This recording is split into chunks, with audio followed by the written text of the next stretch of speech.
the best in the world. What I'd like to have right now. Yes! Yes! Yes! Because I was right when I was cool. Are you ready? It doesn't matter! I said, are you ready? I'm a sexy beast, baby! I was up all night! And I'm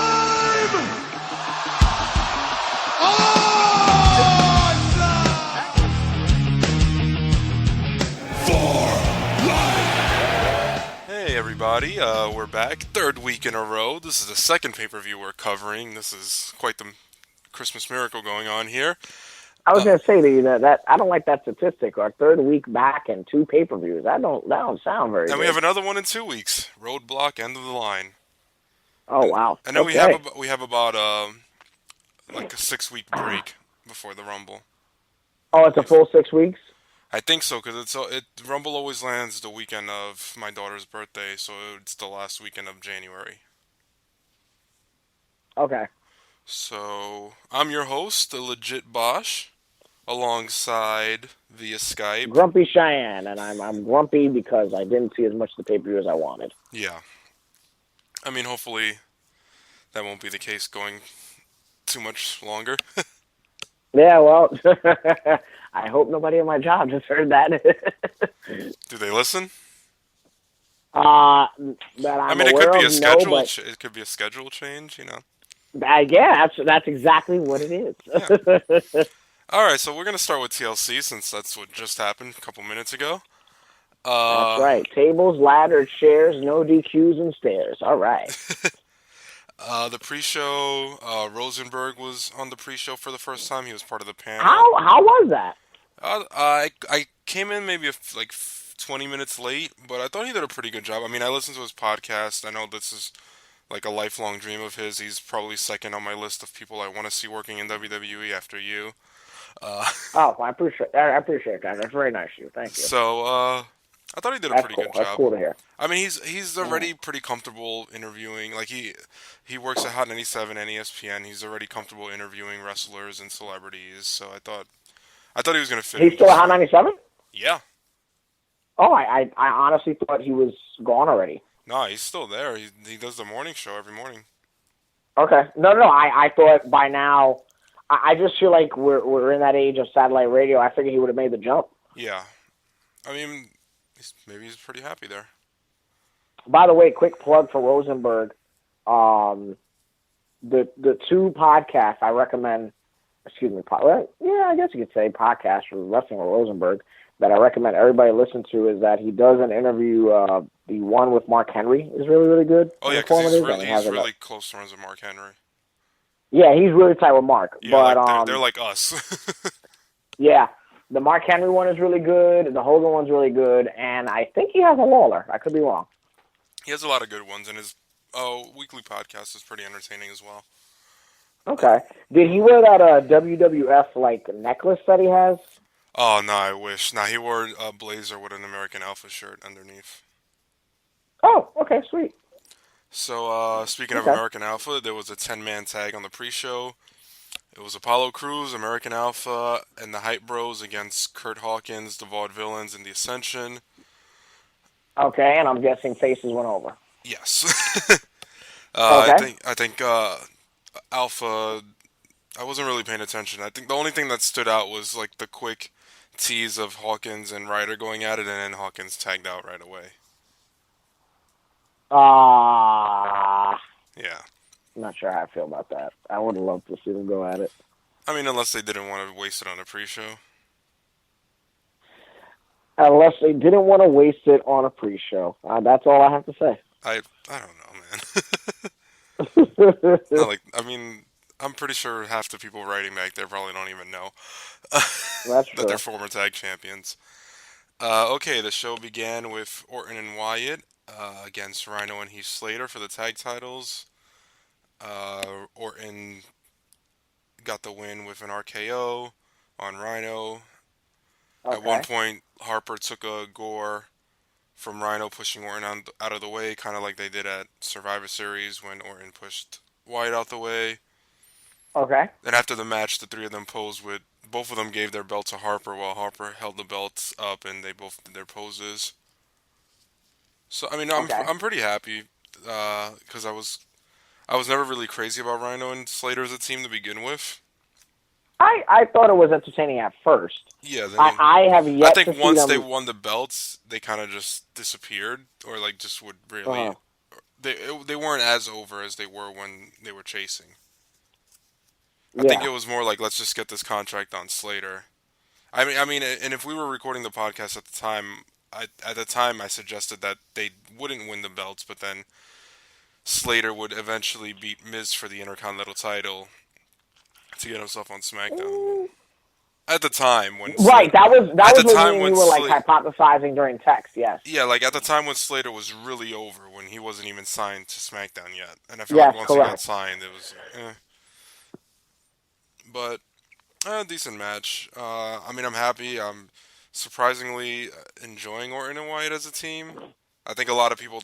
Me too. I loved it at the last one. I think a lot of people were under the impression that it was just going to be kind of like what happened with Bryan, where Orton would turn on him right away. Right. I mean, even Bryan said that on Talking Smack a few times, but... Oh, he acknowledged it? Yeah. And, I mean, I'm enjoying... I mean, this is Bray Wyatt's first title in the WWE. Which is surprising, considering he's been there so long. Well, so wait, it was Bray Wyatt and Orton, correct? Yeah. So why is Luke Harper caddying all the belts? Unless that's like his role, where he's carrying the belts for them, or if they're gonna. Oh, okay, yeah, because I got the photo. Unless they're gonna go. My nephew was watching. The jail pose. My nephew was watching, and Orton is his favorite, and he sent me the photo, and I was like, wait a minute, I thought Harper was teaming. I mean, I thought Bray Wyatt was teaming with Orton, and I saw the photo of Harper with the belt with Orton, and I was like, what? Yeah, that he was holding both belts, and I don't know if that's the role or if they're maybe going with the. You think? I mean, I feel like New Day's already doing the Freebird rule. That's nah. It will probably be New Day with the Freebird rule, and then it'll probably just be Harper coming out carrying it and running interference. Yeah. But I mean, I'm happy that Wyatt finally won this first title. Yeah, I mean, it's been Harper already, a long enough road. I mean, Harper had the Intercontinental title a couple years ago, so he was the first one in the Wyatts to hold the belt. Yes, that is correct. He was the first one. Rowan has not had anything yet. Bray, obviously, should have been champion at least once by now. Oh, yeah. And then Orton, just another... Well, that's his first tag title in 9 years, right? I know he won it with Edge. I think it's been 9 years. Has he won the tag titles? No, because Legacy he didn't win them. I can double check, but I don't think so. I'm gonna check. Alright, Nikki Bella and Carmella had a no DQ match, but apparently there were countouts allowed. What? Yeah, because at one point they were outside the ring, the referee started counting. So it was a no DQ, but countouts were... I don't know if maybe the referee fucked up, and then they probably told JBL to say that the match could end in a countout, because maybe that was a botch. Because in the past, I've never heard of a no DQ match being no countout, or countouts allowed. Nah, this doesn't work. Yeah, I mean... Wait. How is it possible that you have a no disqualification, anything goes match, but you can be counted out. When you leave the ring, you have 10 seconds to get what you need to get done on the outside of the ring. I don't know, man. Nikki came out with her hair in 2 braids and like her hands wrapped. So I said in our chat, our team package was she ready for? I said she ready to go to MMA class? I don't know. I said she looks like every chick in every MMA or boxing movie. Oh, okay. That's when. Okay, I saw that. And I was like, what is he talking about? Yeah. Okay. I thought it was I mean, considering what they were following on Monday, which will not be discussed, I, Yep, never happened. I, it ended in a double countout. I thought that they had a Yep. pretty good match, considering that they're not considered to be the two best workers out of the females, but Right. I thought they had a good match. I know there was a spot where Carmella had Nikki in the trio woe and was hitting her with the kendo stick. Carmella had the code of silence on Nikki, and Nikki grabbed the kendo It stick. has been 9 months. It has been 9 years and 10 months since Randy Orton last held a tag team title. That would have been with Edge, correct? Yep, somebody put that up on Twitter. All right. I mean, the finish was Nikki got a fire. Oh, there was like one spot where Carmella was outside the ring and Nikki was on the apron, and Nikki kicked the shit out of Carmella and like launched her into the barricade. Like it Legit launched or she just sold it? I don't know if she legit sold it, but it looked like pretty brutal because she like flew into the barricade. Maybe then- she overshot. And then Nikki did the shining. It's not the shining. It's the shit that Cody does. That she does that kick. She did it off the barricade to Carmella. The disaster kick? Yeah. Oh, that, okay, I'm putting it on. I'm What? gonna watch now. I'm gonna. I guess was that the finish? No, the finish was. Was that the finish? No, the finish is even funnier. I put on 2K17, and I'm literally gonna stop it and go watch. You this might now. be just in time for that match. Nikki Oh. grabs a fire. Oh, it's on now. It might be. Hold on. I'll Let just have it playing let in the me- background. I'm gonna fast forward it. Oh no, they have the kickoff off? No, they don't. Nikki grabs a fire extinguisher, Oh boy, the Sprays- dreaded fire extinguisher. sprays Carmella, then gets in she's from the outside, sprays Carmella, gets in the ring and just is kind of chasing Carmella around the ring, just spraying her with the fucking fire extinguisher. If Carmella has been blinded, how is she able to run? I don't know about run. It's just she's like the whole. It's like a big cloud in the ring. It looks hilarious, and then she hits her with the TKO and pins her. Yeah, the match is about to start on the network. They're doing the AJ and Dean's promos between the first and second match. So And how if you far along is into this match? the match might have been Is like it a 10 disaster minutes. kick? So if you turn on the No, match, how far along is the kick? That's all I want to see. it might it might be like 10 minutes from now. So if you start Okay, watching now, you'll so- catch it in a few minutes. I'm gonna put it from the beginning. Okay, so of the then match. after the All right, match- so why it's just one? After the match, Nikki's going up the ramp. Carmella says, she basically says that she wasn't the one that attacked her. Natty attacked her. And there's just like this awkward Okay. silence, and they just leave. And then it cuts to a video. You know how they do those videos where they partner up with the, like, I don't know if it's like K Jewelers or one of these jewelry companies, where somebody proposes to their girlfriend in the ring. Mhm. So it literally cuts from Carmella accusing Natty of doing this. Then it cuts to Natty like helping this guy buy a ring to propose to his girlfriend. Wait a minute. Oh, there goes Nikki. Wait. Nikki's entering the arena. Yeah, I have the match on now. Nikki Bella basically looks like she's ready to film the ending scene for Enough 2, the sequel.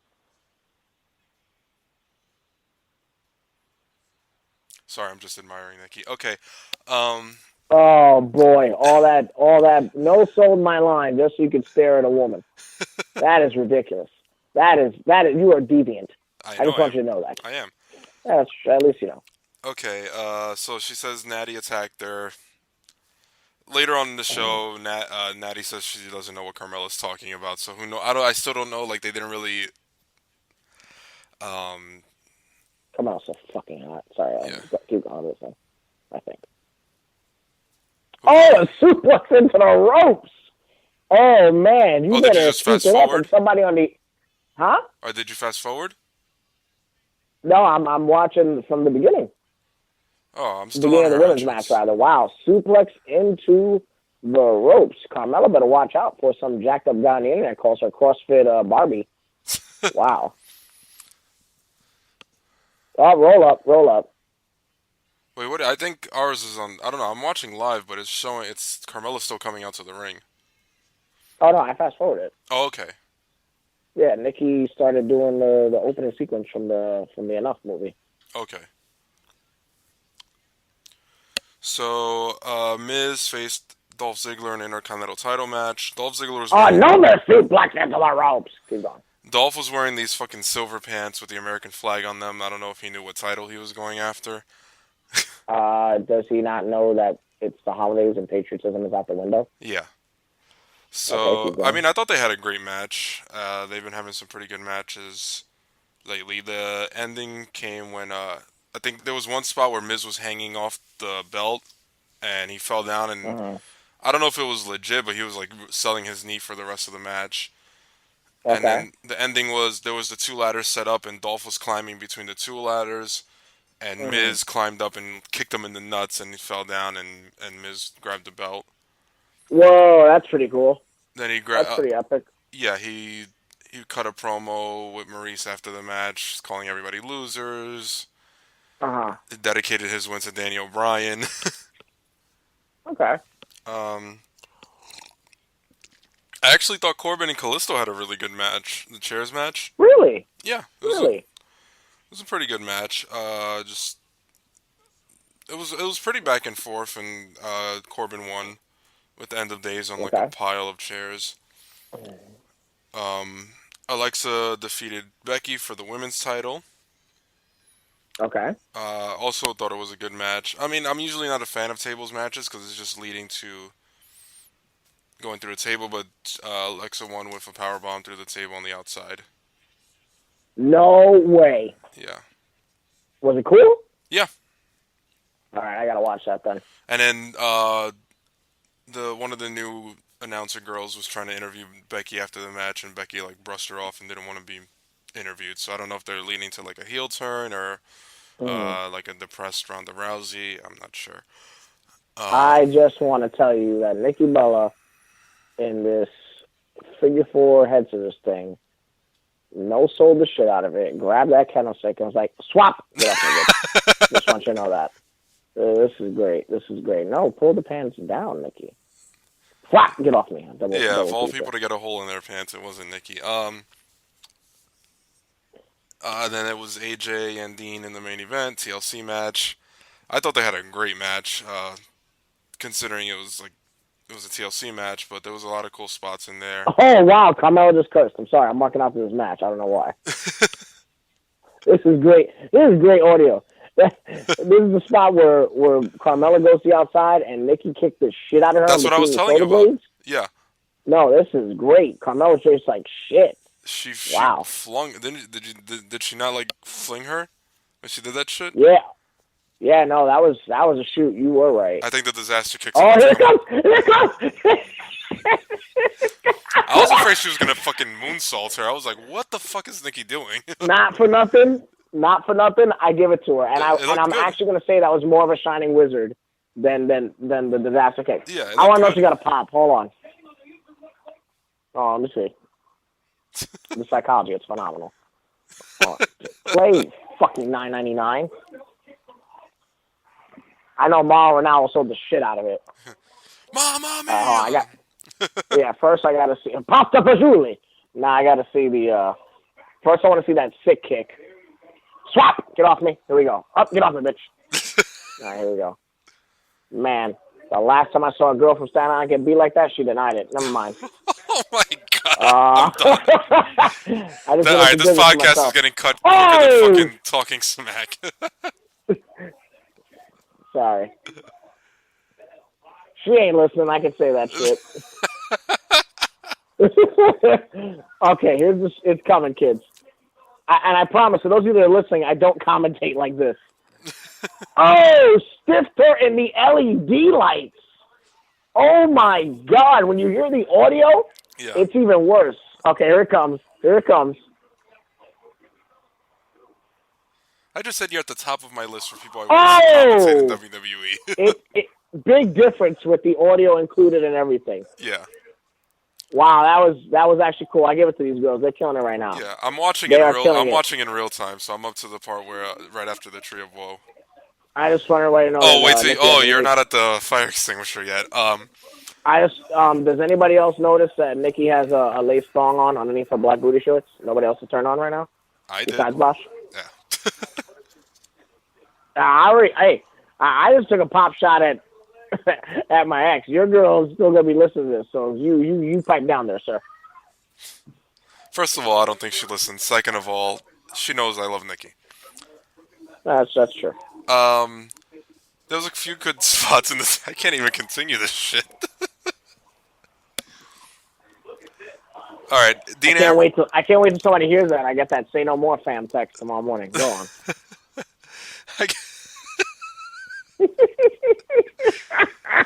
Fuck it. Ambrose hit a fucking elbow off the ladder ladder was on top of the commentary. Wait. We went from Ziggler right into the main? No, I discussed the rest of the matches. You weren't paying attention. Wait, here comes the kick on my end. Well, I'm over here watching this match.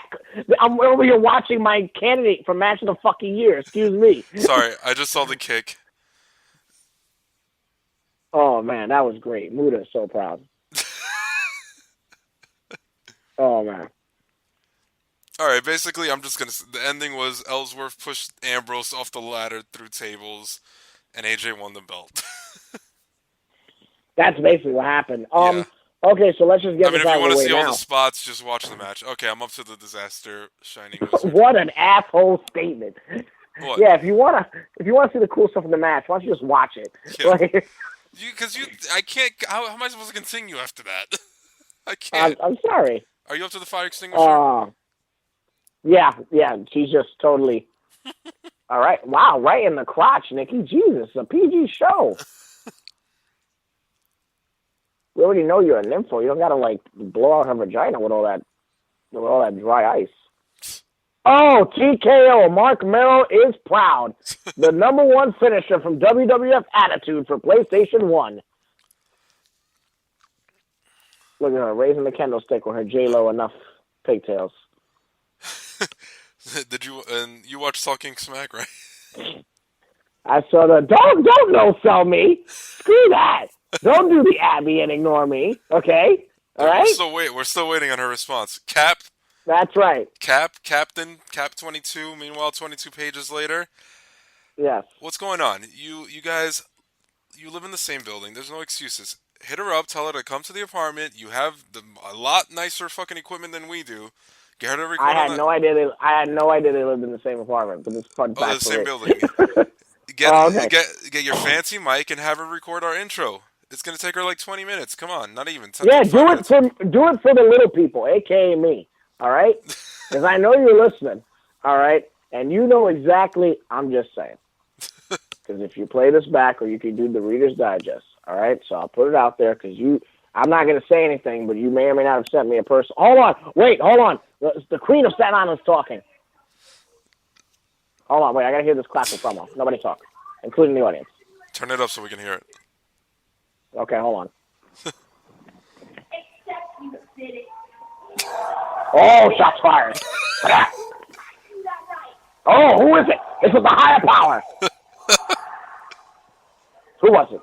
I know who did it, though. Who was it with your Calvin Klein fabulous underwear?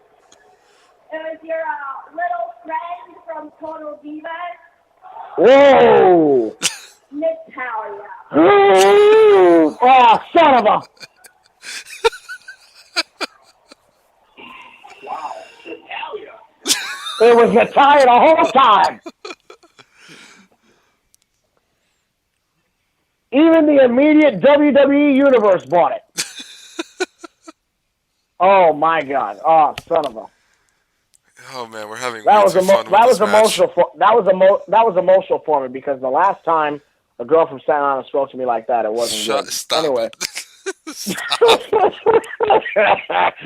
Oh, sorry, I'm doing my Christmas shopping in petty cash. Moving on, I'm trying to get a point across here. Abby, if you're listening, I just want to... Wait, Natalia attacked Nikki Bella and she's buying jewelry? I told you. Why are we getting her expertise, diamond knowledge, when clearly she's giving everybody black eyes? We can't trust her as a friend. Why are we going to trust her as a jeweler? Apparently, you know everything I said when I fucking recapped this match 15 minutes ago.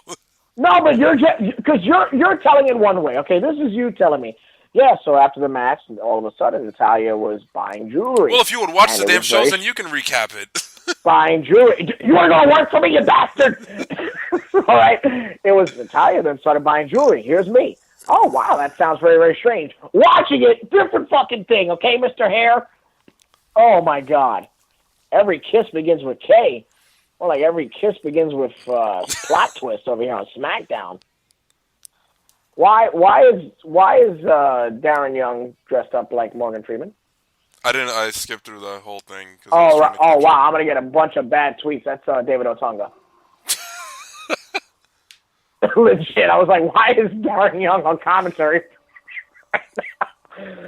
Oh, my God. What was I talking about? Abby, I'm just saying. All right? Knock, knock. Who's there? It's not your neighbor, which is very strange that your neighbor is one of your closest friends. I don't know how the odds of that happening without it being an NBC sitcom. It's not your neighbor. It's not your takeout. It's not the milkman. It's Little Nate calling again. 3 weeks running. Will you please do me the favor of gracing us, mostly me, of gracing us and our show, your beautiful voice, and doing the intro for our show? It would mean the world to me. If you want, have the Cap. He could be the middleman. Let him do the negotiations. You don't have to talk to me. But I'm nominating you because you're the one that I want. Okay? All right. We can go on with the show now. All right? Youngest ride, longest line. Had to get that out there. All right. Scene. All right. Main event time, right? Yeah. I mean... All right, main event time. Look, I only saw 10 minutes of the main event thanks to my job. Yeah. And so you saw the hole in AJ's pants. Yeah, what was that about? It ripped at one point during the match. I mean, the guy finally made it to WWE after 10 years. Some bitch can buy some good gear. What's going on? Needle and thread? A patch? Something? What's going on? The guy sold out Japan just a year and a half ago. He can't buy tights. What's the problem? You could tell I'm really upset I missed this fucking show because I'm just shitting on everything that I can. What I saw was great. The 450 was a killer spot. Yeah. Killer spot. I thought he was going to overshoot it, but not in like a botch way, but like just more knees than torso. Yeah. But it was a great spot. In its simplicity, and that you son of a bitch face. Ambrose selling when Ellsworth turned was cool. Mm-hmm. I still say, even though it would have not happened in this match if he would have done it my way, I still say Ambrose turning on Ellsworth would have gotten Ellsworth more over. Yeah. My opinion. But I think they see Ambrose as right now he is the top babyface. He's the number one babyface. So it's easier to turn Ellsworth heel than it is to turn Ambrose face. I mean, turn Ambrose heel. Yeah, true. So they have more to lose with Ambrose than they would for Ellsworth. Yeah, true. That's true. Overall, it seemed like it was a good match. Mm-hmm. And on Talking Smack, they announced that he was... Because everybody, of course, texted me, asking me for my opinion on the show, and I didn't see it, so I let like about 9 people down today. I mean, on Talking Smack, Ellsworth said he was getting a title shot against AJ on SmackDown this week. And he's got another one? How did that happen? Because remember when he won the ladder match against AJ for the contract? Oh, that's right, at any time. And he's going to cash in. Yeah. So he's going to use his ladder match in the bank against AJ this coming Thursday. His explanation for doing it was that he thinks since he's already beaten AJ 3 times, he thought he can beat AJ and then he would award Ambrose the first title shot because he thinks they're still boys. Ellsworth, you know what? Because I know you're listening to this show, like the rest of the dozens and dozens of the For Life podcast fans. All right, I'm just gonna put this like this. Ellsworth, you want some free career advice? You should just be a sumbitch and cash in at WrestleMania. All right, I'm just saying. All right, it's true. Still real to me, brother. You have a non-money in the bank, guaranteed bank championship contest. Screw everybody for next year. All right, you should be Ebenezer in the bank. Okay, just use it at WrestleMania. It's in Orlando. As soon as you're done winning, little pina colada in the rain. Okay, get you go down to Florida, get you a pound of Peruvian blow with that belt, and you'll be good. All right, that's what I would do. That's what I would do. If I wasn't straight edge and could handle a drug stronger than Lipitor, that's what I would do. Just saying. Yeah. All right. So, yeah. This show has gone off the wagon. I don't even know what's going on. I have hijacked this show. We are on another planet. So,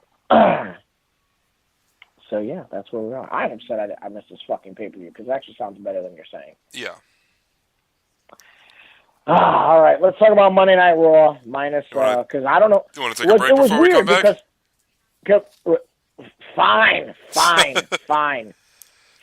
Let's take a break. Let's give people increments. That's fine. Spoiler alert: the next commercial, as a way to bribe and make things happen between the UFC and the WWE here, is going to be for 22 pages later. Okay, I'm going to put them on first. Or I'm going to ask my executive producer, Bosch Ron, to finagle for me and Bosch that we can have the 22 pages later commercial as a way of good faith in this negotiation. That's what I was going to play since we were just talking about them. Well, absolutely. Well, I'm okay. I got it. All right. Your hair's messed up. Anyway. It is messed up because I haven't been outside. Well, put it in a kufi like the rest of the broads do, okay? All right, so Cap, here's a commercial on me. Okay, because apparently you're acting like Dana White. You don't want to give me Ronda Rousey for WrestleMania, brother. So you're gonna have to get it together. Okay. All right, we're going to commercial break. All right. Hey, For Life listeners, this is the Cap here with Mike the Finance Guy and Ralph the Tech, inviting you to check out our Geektastic podcast. Meanwhile, 22 pages later. So if you're a Whovian, a lover of capes and tights, a gamer, or a TV movie watcher, and you want some very honest reviews from some very funny guys, check out our podcast. It's on iTunes and also on SoundCloud. And if you want to join in the discussion, check out our Facebook page. Oh, and by the way, that 22 is the number. Now, back to Bosch and Cheyenne.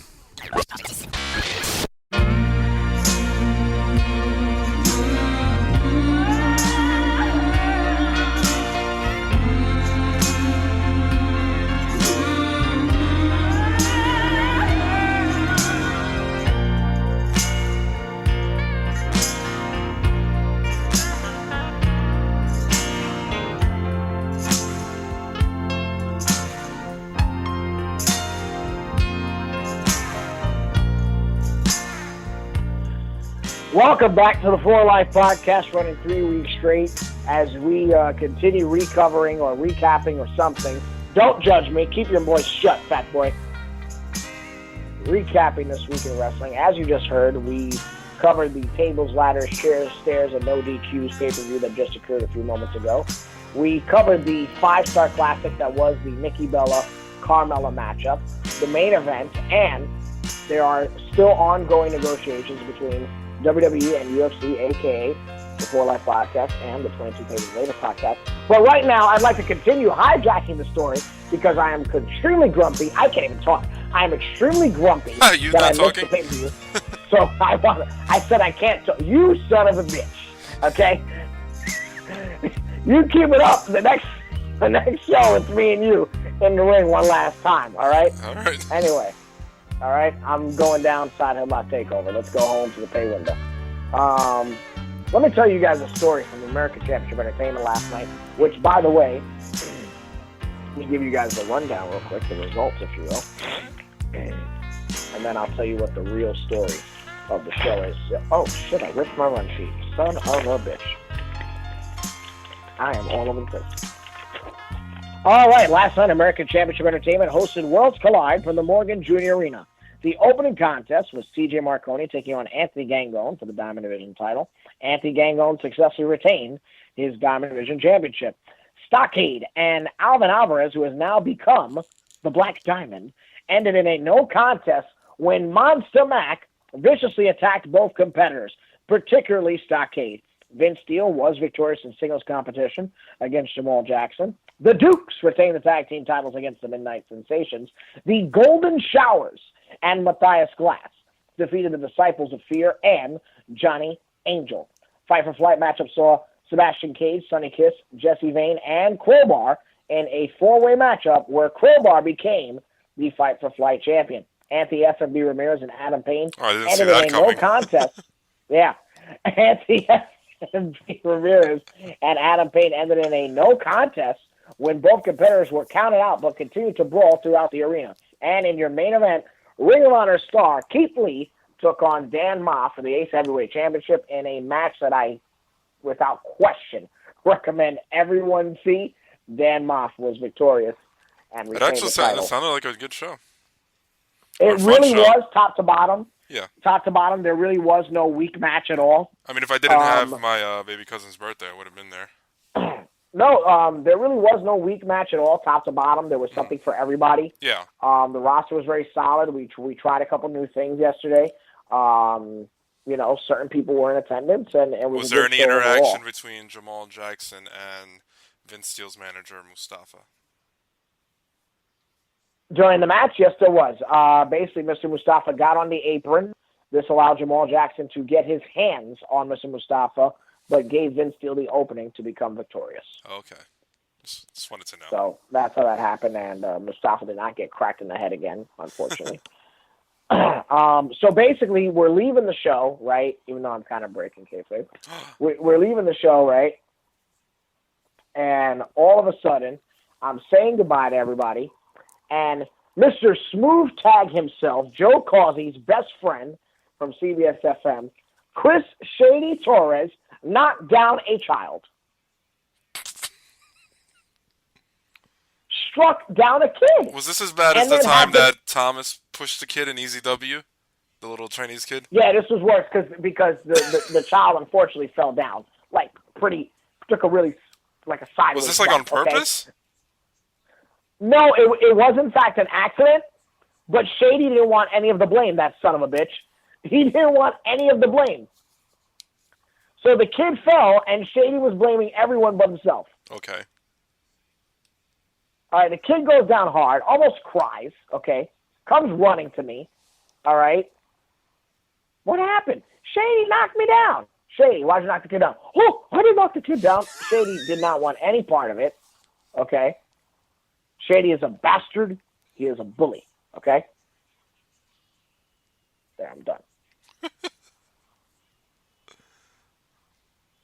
I'm done now. Go ahead. How do I follow that? How do I follow anything you're doing tonight, Cheyenne? I don't know. I'm upset I didn't see the pay-per-view. I'm very upset. I can see that. Let's talk about Monday Night Raw. Go ahead. Sure. I mean, you saw all of Raw, right? Yeah, no, Raw. I caught all of last week. Yeah. I mean, Raw is so fucking long. I don't need, what do you want to? Do you want to just discuss the? I have the results here. All right, I'll let you take over this because I did a terrible job recapping TLC. Not a terrible. No, you did a terrible job. Opening segment was Owens and Jericho doing the highlight reel. Of course, they went back and forth, continued to tease their breakup. Reigns antagonized it, saying that, Owens needed Jericho, I don't need him, all that good stuff. Pretty cool segment, a good way for Roman to get over. Mm-hmm. Strowman and R-Truth ended up in a no contest. Excuse me, no, that's a lie. Strowman won. Yeah. Then Sami Zayn tried to get in there, but he was getting killed Then Foley came in, stopped it, and they had what many people are saying the segment that stole that entire show. Yeah. Where Foley's teeth flew out of his mouth. Yes, a very heartfelt, passionate debate between one another where Sami Zayn basically called, Mick Foley a hypocrite and said, you're the opposite of what you were when you were an in-ring competitor, and you're the reason why I'm doing this. And Foley was, kind of taken aback by that. And, of course, Mick Foley's teeth did, in fact, go flying. He actually pulled them out himself. Because the caps, I guess, were, like, getting in his way. Yeah. And I think that's, like, the second time that's happened to him this year, because when he did the opening with the second time that's happened to him in 2 years. Because I remember right before he went out for the Jon Stewart segment at SummerSlam, he put on his Facebook that his teeth actually, he couldn't get the caps on straight, believe it or not. Oh, okay. That was the one that we were at. Yes, yes, that was the same one. What else was there? I have the results here. So then that closed the segment. They did a segment with Sasha and Dana, talking about the celebration. Cedric Alexander and Tony Nese was a much better match than a lot of people thought it was, in my opinion. Tony Nese I think there was a lot of beef over Nese going over when Cedric was so over in Charlotte because he's from there. Well, it was his hometown. Yeah, he was going to lose. He's going to, in wrestling standards, yes, and on top of that, he's going to be more over there than anybody else. Yeah. Anywhere else, rather. I like Gulak and Nese, like, kind of egging each other on and being a team. That's cool. This is when Jericho left, which turned into a backstage segment where Rollins attacked him, and Rollins hit the pedigree on the car. Your thoughts? I don't know why Rollins had to run through the backseat of the car to get to the other side to grab Jericho. Okay. I mean, it's been a while. I think it's been a while since we've seen like a parking lot, like a full-out parking lot brawl like that. Yeah, that was pretty. Like, at least that only long. Because it's been a while. Yeah, there's probably been, like, attack angles, but that was the first time we've seen, like, a full-on fight backstage and moves and stuff. I thought it was pretty. I mean, do you think it's leading to, like, a parking lot match, or just like a no DQ match? Now that you say that, now I want to see one. Yeah. Because I feel like I don't remember there being a parking lot match since Eddie and Cena, unless I'm mistaken. Eddie and Cena. And, all the times that you could have done it in SVR 2005. I wouldn't say that. I mean, if anybody could do it, it's those two in a PG landscape. And I think I brought this up last week. I mean, just to do something different. Yeah, no, but remember, I did bring up... And the theme is Roadblock, road, cars. Actually, you know what? Now that you say that, only because of the pay-per-view theme, maybe they will do that. Yeah. But again, like I broke down last week in the highlight reel that occurred in Canada, the plan was to have them doing, street fights on the house shows. But a street fight in the parking lot on the street. No, maybe they'll do the street fights on the house shows and do that. That would be the blow-off. There's an idea. The actual parking lot brawl. I'd like to see it. If anybody, like I said, could have good matches. I feel like we've seen them have good matches every week on Raw, or they've already wrestled each other a ton of times. Like, do something different.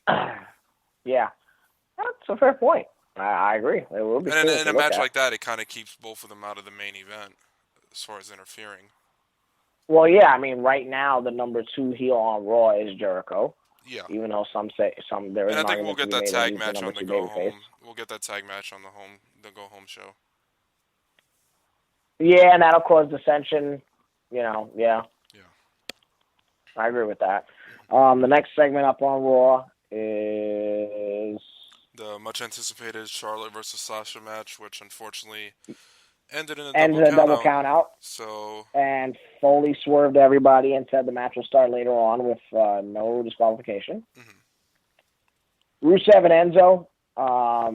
Enzo basically gets flattened, and Rusev deliberately gets low blowed. He talks about stuffing Lana's turkey. Yeah, that promo. Yeah, the stuffing the turkey. At the end of the day, Summer Rae, by the way, if you missed it, that was a great Lana's tweet. Vagina roast beef this week. I'm just saying. Ugh. Okay. The Mark Henry segment?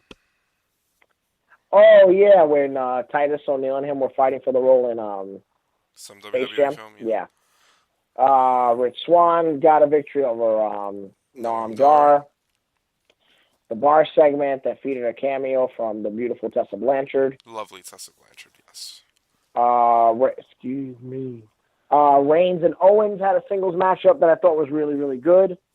And you could tell they're saving the rest of it for Roadblock. Yeah. But that was really, really good, I felt like. And I mean, I'm kind of tired of the if I beat the champion, I get a title shot. Well, yeah, because they're running it to death on both shows. Well, yeah, especially on SmackDown. SmackDown's done it twice already. Once they say that, it's like, oh, now we know who's winning. So it kind of exactly. I feel like it tunes me out of the match because I already know who's gonna win the match. Right. I agree. And I think that's the biggest problem that I have with these shows. It's like once you know, like, hey, I'm gonna challenge you, and if I beat you, then I get a shot at your belt. And I know, like, Kevin Sullivan and MSL go off on that a lot on their show. Where it's just like, well, if you beat the champion, then you should just beat the champion. You shouldn't have to beat the champion to then fight the champion.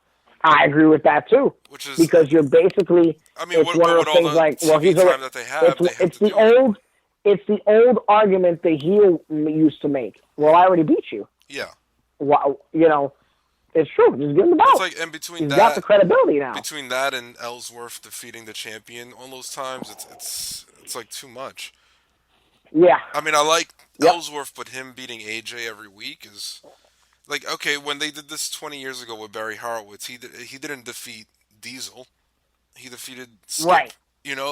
Right. Like, if they wanted to do this angle with him, they could have done it with a lower card heel. Well, I think the problem with the angle is what we're talking about now, is that he beat the world champion twice already. 3 times. Well, there was the Three times. The time that Ambrose was ref, then there was a time he won by DQ, and then the ladder match. So it's like you beat the champion in a ladder match right before he had a ladder match. Yeah, and now the 4th time when he wins this coming week. When he wins the belt. We get a phenomenal Paul Heyman promo promoting Brock Lesnar in the Royal Rumble match now. Yeah. And honestly, all the interest is back in the Goldberg-Brock feud as far as I'm concerned. So how do you see this going? How do you see this going with Brock and Goldberg in the Rumble? Let's say Goldberg comes in first, cleans house, or eliminates, let's say, 3 guys tops. 3, 2, 1. Him and Brock at the 2-3 minutes. They're basically eliminating guys just to get to each other. Yeah. Ultimately, I say Brock will eliminate Goldberg. I can see Goldberg and Rusev starting the Rumble. Which would be cool. Yeah. I see Brock eliminating Goldberg, or the 2 of them getting thrown out at once and then just killing each other to the back. Do you see them doing the spot where they're fighting and somebody pushes them up by their legs and eliminates them? Yeah.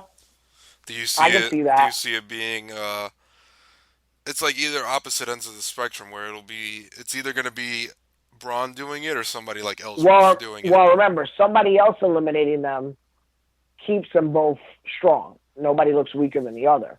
Because it's like it's either got because in the past, like when they had Shawn eliminating Yoko and Vader, and I think there was a time where R-Truth eliminated, was it Henry and Big Show?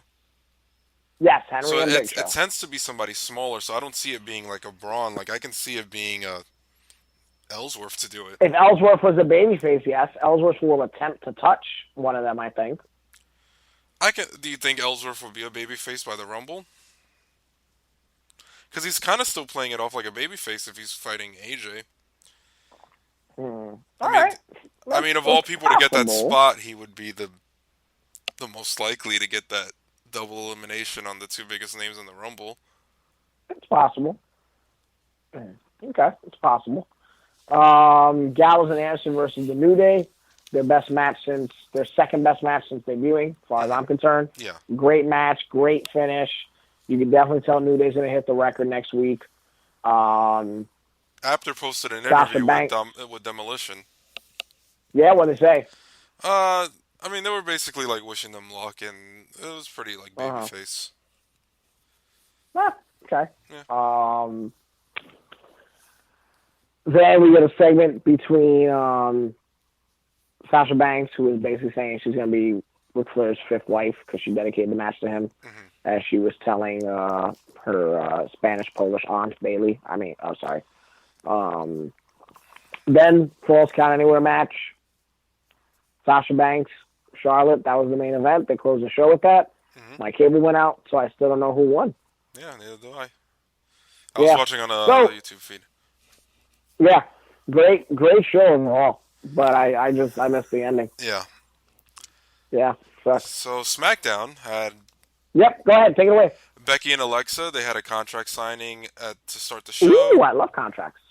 And I think right away I knew where this was going. I knew this would lead to a table match because there was a table in the ring. They signed the contracts, then they start fighting. Alexa puts Becky through a table. Then there was the tag match I predicted last week on the show, Dolph and Kalisto versus Corbin and Miz. It was a DQ because Corbin hit Kalisto with a chair. Carmella cuts a promo, Nikki on Nikki and on Cena. Nikki comes out and attacks her, and there's the photo going around online of Carmella's black eye. Yeah. Ambrose does a Ambrose Asylum segment with James Ellsworth. AJ comes out and beats. I don't know where Ambrose disappeared to during the segment, but AJ pretty much kicks Ellsworth's ass and does a Styles Clash off the steps to the floor. Go figure. Kane defeated Luke Harper. Becky cut a promo backstage on Alexa. Basically, they told her that Alexa wants a tables match, and Becky calls Alexa a little bitch, which was the highlight of SmackDown. The Wyatts defeat American Alpha to qualify to face Rhino and Heath Slater tonight at TLC, which they ended up winning. And then a brawl breaks out between AJ Styles and Dean Ambrose. Okay. Rich Swann won the Cruiserweight title on 205 Live on their debut episode. Yes, I saw that. How was that match? It was a great match. Okay. I'm glad. I feel they played a nice video package for Swann before the match. It was pretty much the same one they played during the CWC, where he talks about his parents passing away at a young age, and wrestling kind of saved them to get him out of what he was going through and going down the wrong path. So I thought it was great video package leading into the match, and even the post match was really emotional, where he dedicated it to his mother. So I thought it was great, all in all. I thought the rest of the show was pretty good, but I thought there were too many of these videos where they had the Bollywood boys open. First they had all the Cruiserweights. Did they intro each talent? Yeah, at the beginning of the show they had all the whole roster lined up, all 15 guys, and Bollywood boys. I think it was Nisa and Gulak, and they won, but they played a video package for them where they said that their grandfather was blind, but he was able to hear their reaction. So that was also it was a lot of emotional video packages for all these guys. Okay. And I know I might have I might have stepped away, but Jack Gallagher had a match, and he won. So it was his debut, first time appearing since the CWC. Okay. So, and then Mike Mizanin hosted Talking Smack in place of Daniel Bryan. Daniel Bryan wasn't on the episode, so I thought it was pretty good. And he did the whole show as Mike Mizanin, not as The Miz, and even interviewed Dolph as Mike Mizanin. So I thought that was pretty funny. So that's our recap of Raw and SmackDown. I also caught 3 of the matches from Ring of Honor's Final Battle. Oh, sweet. I thought Cody and Jay Lethal, they had a great match. The match ended with Jay was thrown into the referee. The referee had his head down, and Cody kicked Jay in the nuts, hit the crossroads and pinned him, and pretty much just turned heel after the match and flipping everybody off and doing jerk off hand signs, and he flipped the announce table over. He went and pushed Steve Corino. So just being a real dick after the match. Yeah, I caught that they were really trying to get Cody some heat on his way in for the first time. Yeah. And going after Corino, let me tell you, because there's been a lot of guys who love him. Yeah. So I thought that was pretty good. The Young Bucks faced the Briscoes for the tag titles. I thought it was, the closing sequence was just the Briscoes on their knees and the Young Bucks just repeatedly super kicking them for 2 minutes straight. Right. Which is just overkill at this point, considering at one time Shawn Michaels only had to hit one super kick and you were out.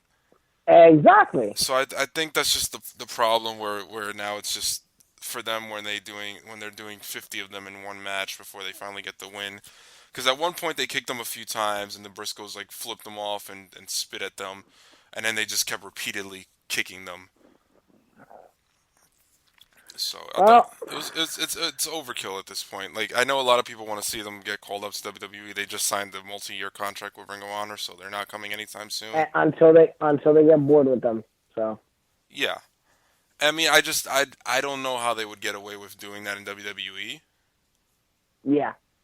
Especially with Shawn down there in the Performance Center. Because I know even James Storm asked for permission before using the super kick when he was down there, and he even said he wanted to use it as a finisher. He didn't want to use it as a transition move like everybody else. So I don't know if that's what they're most known for, is the super kick party. Right. They wouldn't be able to get away with that in WWE, I believe. Yes and no, it depends on the team and the crowd. Yeah. Because remember, when the Usos did it last year on the Wyatt, it was actually pretty over. Yeah. But, and then after that, the Hardys appeared on the screen, and they're coming to Ring of Honor to go after the tag belts against the Bucks of Youth. So I'm not sure what kind of arrangement they have with TNA that they're allowing them to do this. The Matt Hardy video. Yeah. Same. And nothing's come out today. Matt Hardy's been pretty quiet all day. Yeah, so I'm not sure what's going on. I know in the beginning, they were pretty open to talents working each other's shows. And then for a while, they weren't. So I'm not sure if maybe TNA is just desperate and they don't care anymore that these guys can work Ring of Honor or Evolve. But, I mean, more so Ring of Honor because Ring of Honor is on TV and they do have a pay-per-view. Right.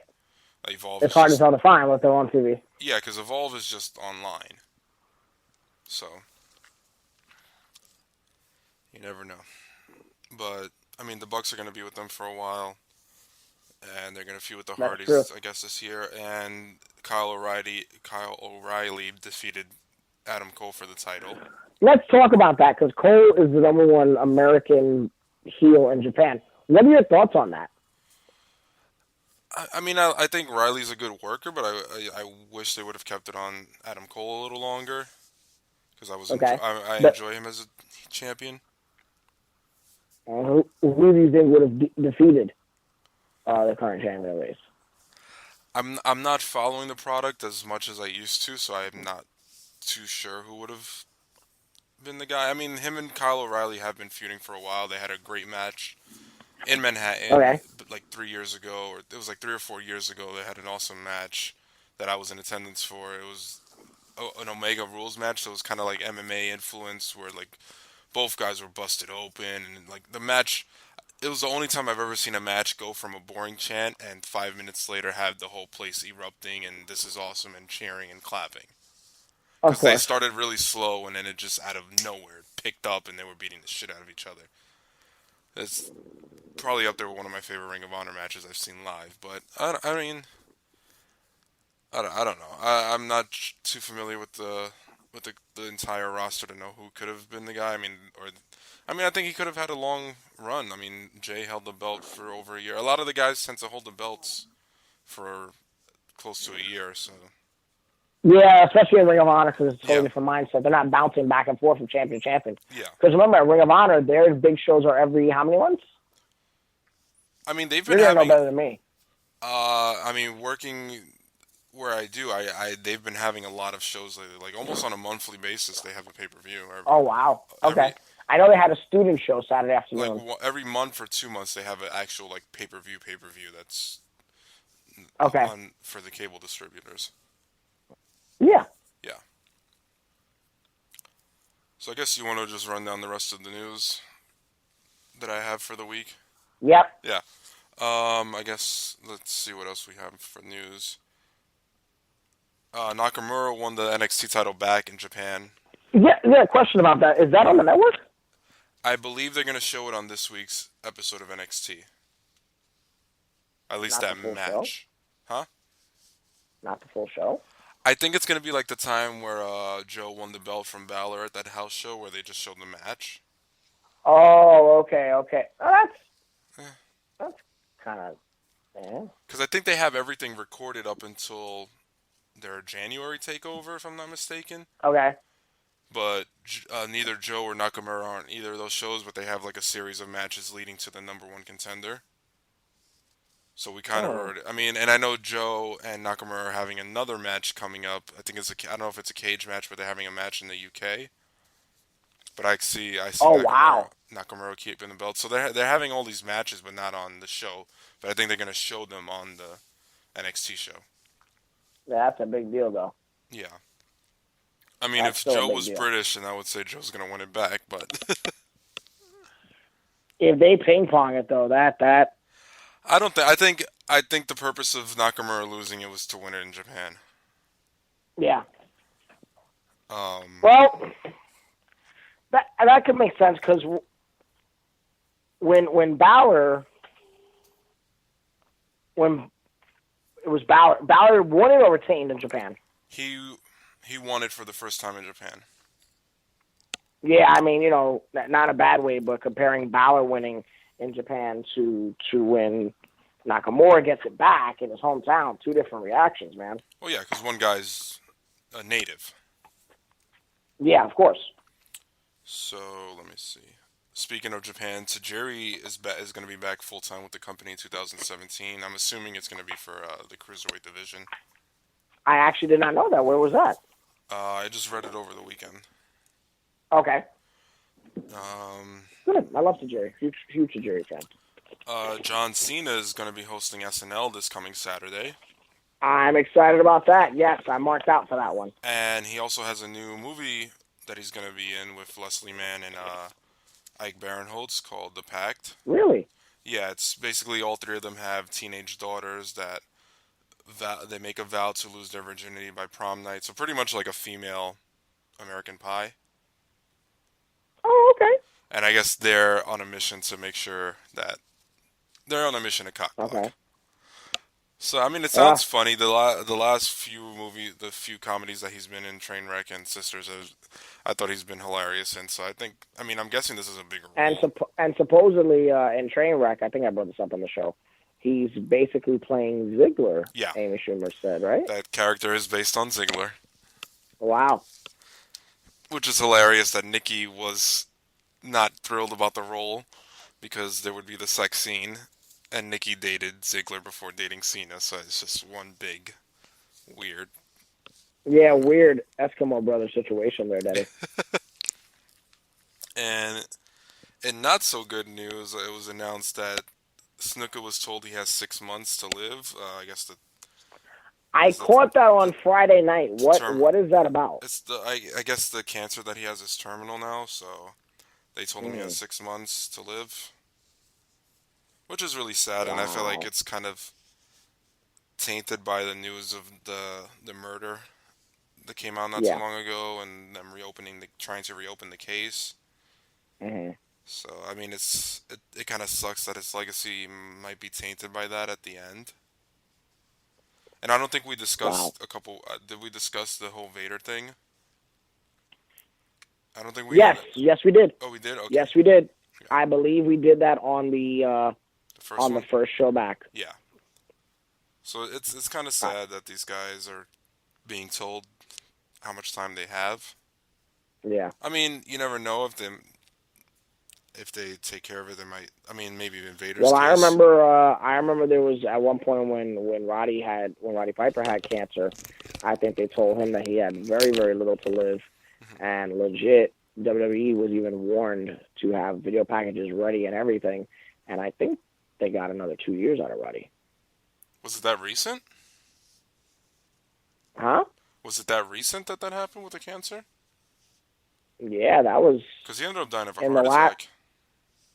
Well, remember, he had cancer initially. Yeah, that was back when, in like 2006, when him and Flair won the tag belts. Yeah, that was either before or after that. He had the cancer, and then he was cancer-free. And then at one point, there was rumors that traces that came back and that he didn't have much longer to live. And WWE had like video packages ready on standby and everything. And and I think they got another 2 or 3 years out of Roddy. And then, again, like you mentioned, he died of heart failure. Yeah. But at one point, the same thing was done for Bobby Heenan, from what I understand. After, I think, the fall outside of Las Vegas, he was visiting family or something like that when he fell and hurt his hip. That wasn't too long ago. For that one, it was the same concept. But they always have that stuff on standby and just in case, And just real quick to go back to Nakamura from Action Figure Maniacs, Nakamura is going to be the first defining figures moments of 2017 based on his NXT TakeOver Dallas outfit. I'm excited about that. That's pretty cool. I don't buy a lot of the current guys' action figures, but I might get this one. Yeah. Yep. So that's a pretty big deal. Yeah. It's a cool figure. I'm trying to remember if there's any other news this week. Guess we can discuss. Earlier in the week, I ordered a Brother Love tuxedo shirt on ProWrestlingTees.com. And I hope your hair was messed up when this happened. I was at work, so it wasn't. I mean, he's always said on his podcast, Something to Wrestle with Bruce Richard, that he will call people if they order shirts. And I mean, not to take one of his other quotes, I thought it was a rib. Or just to get people to do it, but he literally 15 minutes later, I got a call from unknown, which I usually never answer. And he called, and he's like, "Hey, Ron," and I was like, "Hey, who's this?" He's like, "Oh, it's Bruce Pritchard. I just want to thank you for buying my shirt." I was like, "Oh, okay. Hey, what's up?" And he was like, "Do you listen to the podcast?" I was like, "Yeah, I listen every week. It's a great show." So, I mean, it was a quick conversation, but I thought it was pretty cool. So. If you order, that was very cool of him. I mean, for somebody to go out of their way to do that and thank people, I think that's awesome. I don't think anybody else does that. So, also his podcast this week was great on Sunny. I mean, his podcast is always really? Great. Yeah. I mean, it's his show's about 3 hours long every week, but they always fly by. There's times where I'm listening and then I look and I'm like, oh shit, 20 minutes left. So, I mean, I thought it was a great show. I'm actually halfway through the Flair one that you told me to listen to. Oh, yeah, that was the one where he filled in for Flair's show. Yeah, that's the one. I'm about halfway through. I kind of skimmed. He's had a lot of good ones. The WWF run, and I'm up to WrestleMania 18 right now. Okay, so yeah, there's a lot of good ones. The two TNA ones are really good. Vader in the WWE is good. Sonny in WWE. There was the Brawl for All he did a while back, WrestleMania 7. Okay. 7 is the one that I heard, and I loved it. It's hard to narrow it down because they've all been really good. So, I highly recommend his show, and I know he's not paying me to be a sponsor, but I think it was cool of him to call me, and I love his show. What you should do is impersonate him one more time, so that way we could tweet him and say, is Bosch's Bruce Pritchard impersonation as good as Bruce Pritchard's Jim Cornette impersonation? I mean, he has a lot of good impersonations. I know he does the Michael Hayes doop doop doop. That was the best ones are Cornette and Paul Bosch. Yeah. No relation to me. Ha! It's I have the time that I wrote into Cornette's show, the co-host said no relation to Paul Bosch. They spell it differently. So yeah, I thought it was pretty cool. I didn't get an "I love you." I didn't get one of those. You should ask for one. I know I should have, but since I'm getting that shirt, I'm gonna ask for one when I get to talk to him. Yeah, but I thought it was pretty cool. Highlight of the week. Yeah, that's a super great gesture. I could play the me on when Cornette read my question. I can play that at the end of this episode. All right. Fun. One last question here this week, Jim. This one's from Ron Bosch. No relation to Paul Bosch, because different spelling of the name. Ron says, hi, I'm from New York City. First of all, I want to thank you for your constant promotion of NWA Legends Fan Fest. It was the reason I decided to take the trip. It was great to meet you and Stacy. I owe her a song at the karaoke. I left with I'm a Jim Cornette Guy t-shirt, mug, and Midnight Express book from Cornette's Collectibles. I had a wonderful time, and I'm glad I attended. I wanted to ask you this question during the live experience, but Bobby Fulton. Say no more. Yeah. Say no more. Wink's as good as a nod to a blind man. And this is a good question for this week. When I started watching wrestling in the mid-90s, you were managing Yokozuna, Owen Hart, and the British Bulldog. You had three of the most notorious ribbers in that faction, with the late great Fuji, Owen, and Davey. Did the three ever join forces or try to outrib each other? Also, were you ever on the receiving end? Well, I've told the story, and I don't want to go into it here because it's been done. And you can order actually a Corny in the UK, the documentary of my first trip to the United Kingdom from JimCornette.com, along with all my other fine merchandise. And you can hear the story of when Owen and Davey ribbed me with the phone call from Stu Hart. They ribbed me because it wasn't a rib. Say no more. But no, they liked me, thankfully, so they didn't perpetrate too many on me, and they ribbed some guys they liked also. But I mentioned Fuji at the time, was the kinder, gentler Fuji, and he was older then, and he was the wise old veteran. But Owen and Davey, I was only there for TVs, and I guess also because I was an office member. They didn't want to go too far, so they took it easy on me because it could have been brutal.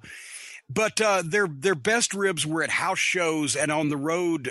With a lot of time, I didn't spend a lot of time on the road with the guys there. Thankfully, I may have ended up duct taped to a tree with my pants around my fucking ankles or whatever. But it was. You always had to be on your toes, even at TV tapings, because they do the mild shit, like, taking the squirt bottle of water that they used for phony sweat and squirting the front of my pants when I didn't see it. So I'd be standing there doing interviews and it looked like I'd pissed myself and shit like that. But where Owen really shined was on the phone at the hotel in the middle of the night when he jacked guys up out of bed, claiming he was the guy at the front desk and they had to come down and pay right then, or he was going to call the police, or, asking them to go out and try to help find a prowler that had been seen around the breezeway of their area or whatever the fuck. That's when their talents really shone through. But thankfully I was spared a lot of that, just, except for the big one with the bat phone. And it really was Stu. So it was a double reverse rib. They ribbed me because I thought, because of their reputation, that it couldn't possibly be Stu, and then it was. More on that when you order the A Corny in the UK DVD. Although the night I told it, I think we were in, gosh, was it Manchester or Birmingham?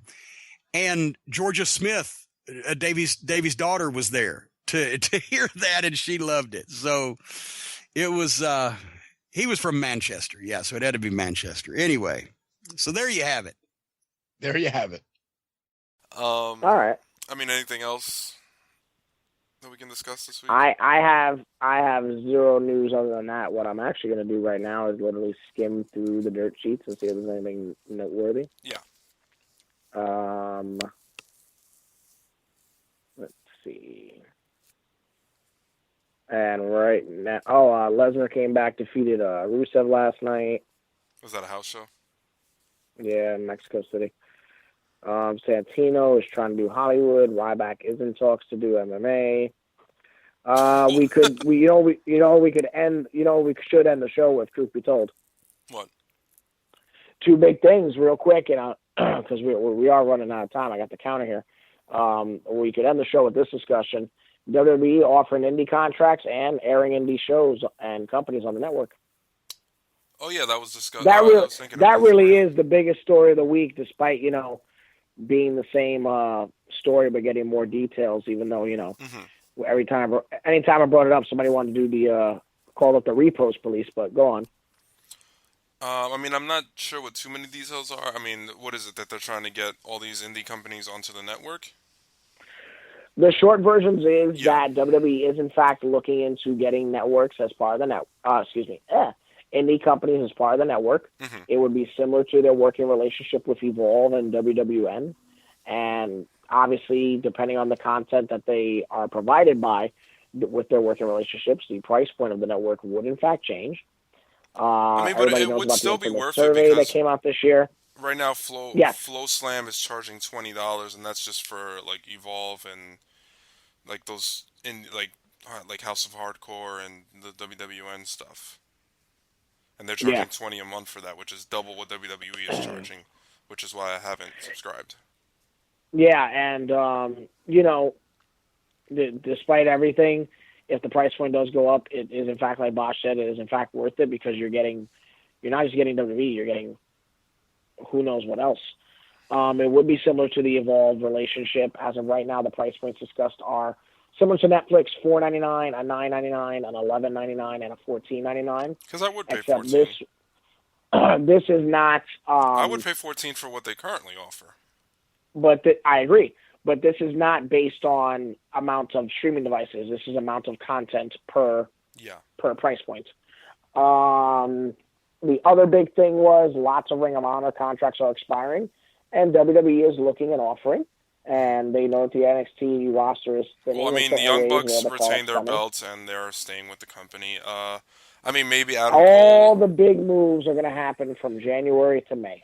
Well, maybe Adam Cole could be one of them since he dropped the belt. It's possible. Or he could have let them know, I'm not going to renew.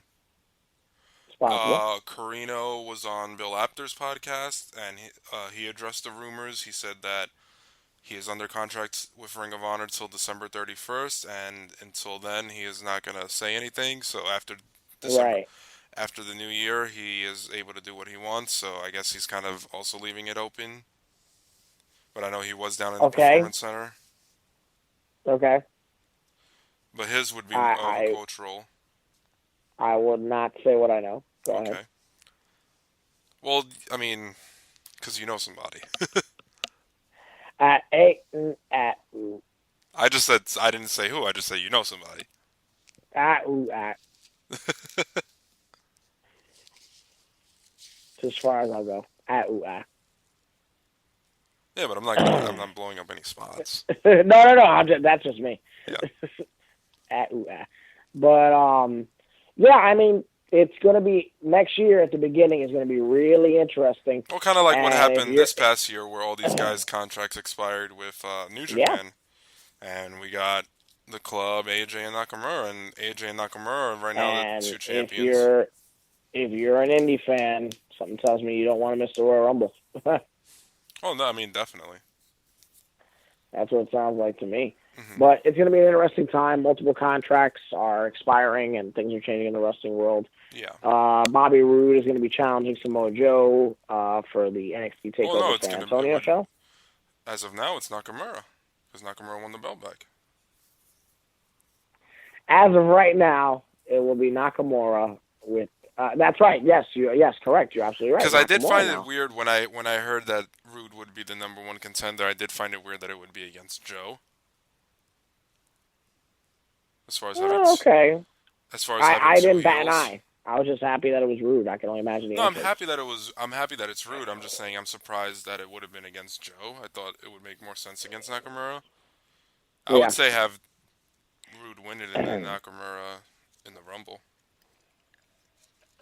Well, I did get wind that Nakamura is supposed to go to SmackDown sometime in the immediate future. Mm-hmm. So that is a possibility. Yeah. And what about Joe? I got nothing on Joe. I heard he might be going to SmackDown. I did not hear that. I would not doubt it. Mm-hmm. I would not rule it out. But all I heard was Nakamura SmackDown imminent. Okay. That's definitely. I mean, what I got.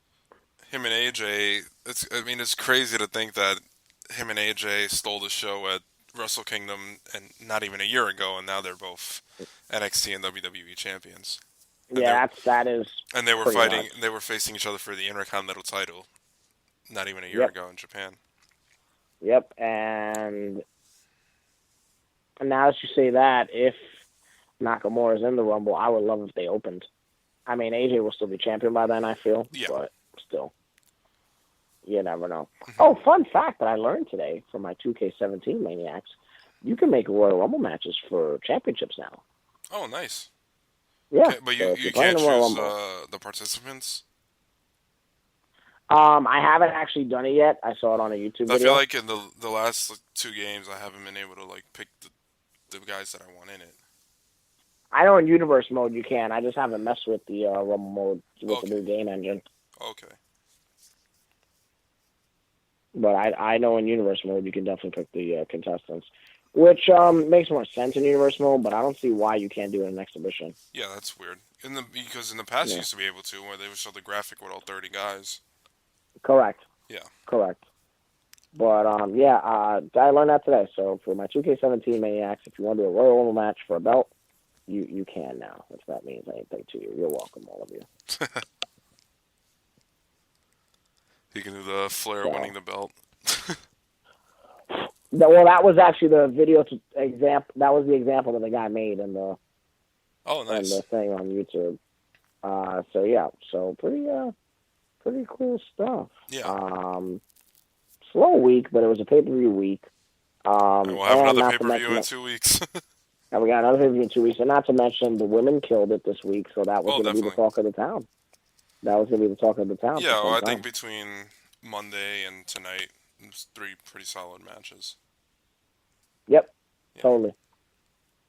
And I know I was laughing at it earlier in disbelief, but Nikki Bella and Carmella, great match. No, I mean, check that out.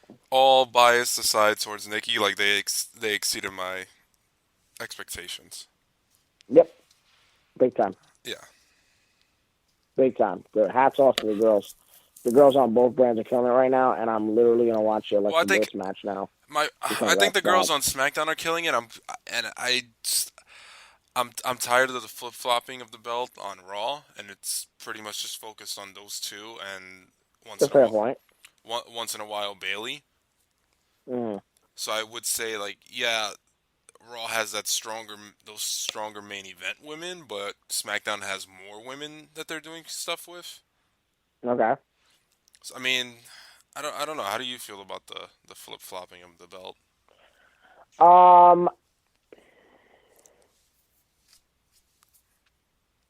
If it goes back to Charlotte, at the pay-per-view, then for whatever reason, then they gotta stay away from each other. Yeah. If they wrestle again, they gotta stay away from each other. It definitely looks like I would say if they're gonna do this, have the loser go to SmackDown. It looks like they're gonna do Bayley Sasha now. They're gonna go with that NXT feud instead. It would appear. Mm-hmm. Then what do you do with Charlotte? Charlotte Dana. Charlotte Nia. Charlotte Dana, Charlotte Nia. But as of right now, it looks like it's gonna be Bayley Sasha, because I don't think they want to do that 3-way again. In my opinion. Yeah. You see because that being Sasha right now, as far as I'm concerned, huh? You see that being the Mania program? Maybe. I just know that right now, Charlotte, and you can call me biased, whatever. Charlotte right now, best women's wrestler in the world. Charlotte. I agree. And I wouldn't have said that a year or two ago. I agree with that also, believe it or not, and that pains me to say it, but yes. Yeah. I agree with that. No, she's definitely improved a lot. I think she's out of her shell, and she's learned, and she's got a formula, and it's cooking, man. Mm-hmm. I mean, it's good. What are your thoughts? I mean, Flair announced during the week that he has a new contract as a talent, so he's coming back. I don't know what he's gonna do, but I did read that, and I am excited. Yeah. So again, I don't know what he's gonna do. It would be interesting. But yeah, I know he's back. I mean, do you think they're gonna keep him against Charlotte? Not in a negative way. I think he'll be neutral about it. Charlotte, you lost, so if you want to prove that you're the best, go get it back like I did. I don't actually want to guess what they're gonna have for him. Yeah. I just want to find out. Yeah. So, pretty good week overall. So at this time, before we hit our famous catchphrases, I just want to say one more time, Abby, if you're listening, it's the Nature Boy calling again. Mm-hmm. Okay? knock you on the door. Did you order Chinese food? No, you ordered Cheyenne. Yeah. Okay? And you're ordering problems. All right? Negotiations, MMA, WWE, we want Rousey. Okay? That's what I'm saying.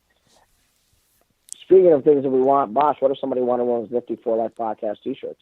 You can go to www.redbubble.com/people/4lifepodcast, where we have a ton of what are some of the other t-shirts. pieces of merchandise out of there? We have, I mean, we saw James Ellsworth cost Dean Ambrose the title, but you can have a nifty Chellsworth shirt, which I'm going to make. I was actually going to use that picture of Charlotte and Becky as the cover art this week, but just the way you went off, I can't think of a better episode art than Chellsworth. Oh, thank you. Just that was my first idea, and then I was like, let me go with the picture of Charlotte and Becky angry. Then I was like, no, this episode is a Chellsworth episode. There's the new ugly Christmas sweater, which I just got, which I'm going to use for all my office party functions. It's lovely. For the ugly sweater parties that I'm attending. We have our regular 4 Life Podcast logo shirt. We have our iTunes cover art, which is the one of the two of us with the logo. Yeah. We have the 4 Life Award shirt. And not just shirts, there's different items, phone cases, clocks, stickers. Leggings, blankets. Did you hear that guy screaming outside my window? Oh, no, I did not hear that, actually. All I heard is, you're running your fucking mouth. All right. I hate living on the first floor. It's fucking yelling and it smells like an ashtray in here. But yeah, a lot of cool merchandise. If you want to follow us on social media, you can follow us at 4 Life Podcast on Twitter and Instagram, or facebook.com/4lifepodcast. That's right. We've also been uploading our episodes to YouTube, so... That's correct also, yes. Since we do have the new iTunes channel, we lost our first 44 episodes, 43 episodes. So all of those... Well, you have them, but... I mean, I've kept all the episodes, so those are all on YouTube if you ever want to go back and listen to them. That's the only way you can find them. So, I mean, everything else is at 4lifepodcast.com, where you can see all of our pictures, videos, social media, latest episode. What's today? The 5th? So, on the 8th is our anniversary of starting the show, our 3-year anniversary. And what month is this? December 8th. Okay. And how many more days do we have to go? 3 days? Or 2 days from... Wait, today's the 5th, so 3 days. So Thursday. 3 days, okay. Yeah, December 8th used to be a horrible day for me, so I'm glad that it now signifies this podcast. So it's become glad we brought it back. It's become a beautiful day. Yeah. Or a new day, yes it has. Definitely. And also, last year on our anniversary, we were at the Jerry Springer Show on December 8th. That is absolutely correct. Great times. Great times. A lot of fun. So, I think that covers all the social media stuff. There's also, if you want to add us on Top Slam, I'm Boschman69, or you can add Cheyenne at... On Chop Slam. What's Chop Slam? Top Slam, the cards. Oh, Top Slam. Sleazy C. Or if you want to add us on the PlayStation Network. Cheyenne McMahon. That's CHEYENNEMCMAN. And I'm at Boshamania. That's right. So if you want to play us in GTA or 2K. You could spell that. You could spell that MESSEDUPHAIR. You're a dick. What? I beg your pardon? When you're listening to your podcast. You're listening to it for life. That was a lot better than last week's. Yeah. We're in sync there. We're getting there. That was good. That was a good one. I can't wait. That's fun. Guys that grab Pierces is gay. I'm driving, you're not. And I be more too. Hey Jerry, this is my man in the lumberjack shirt. You know you like that. He licked your nipple.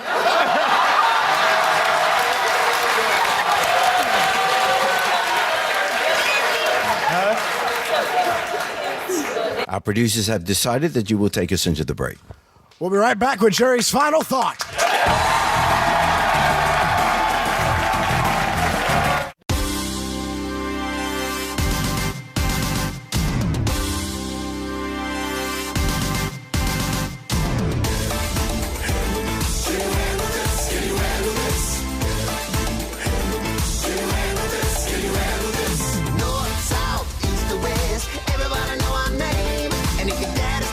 Your mama's home, we can bring it, we ain't got no shame. Up, down, turn it around, girl, I can be the one to blame. You first, me first, give it a go. If you with it, then it's all the same. You got everything, you got to just stay. But can you handle this? Can you handle this?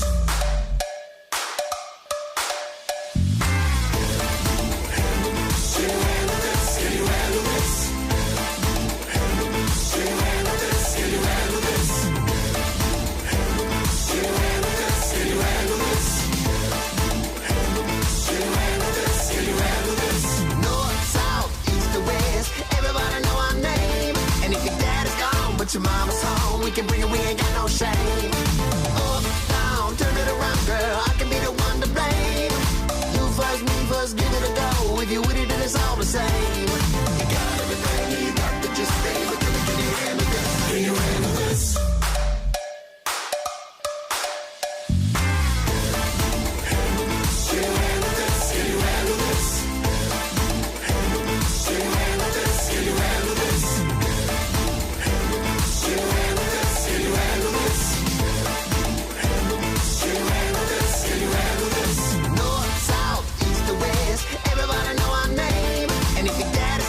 Your mama's home, we can bring it, we ain't got no shame. Up, down, turn it around, girl, I can be the one to blame. You first, me first, give it a go. If you with it, then it's all the same. You got everything, you got to just stay. But can you handle this? Can you handle this?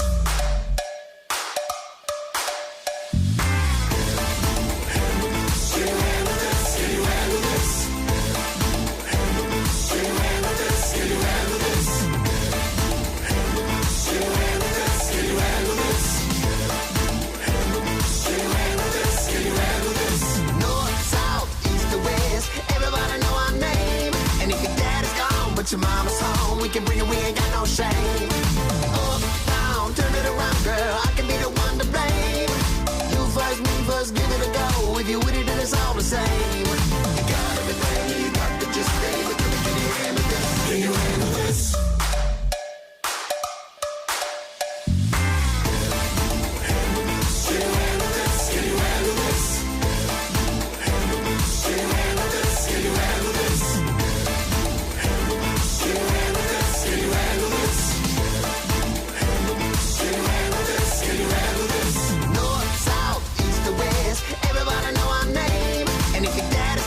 Your mama's home, we can bring it, we ain't got no shame. Up, down, turn it around, girl, I can be the one to blame. You first, me first, give it a go. If you with it, then it's all the same. You got everything, you got to just stay. But can you handle this? Can you handle this?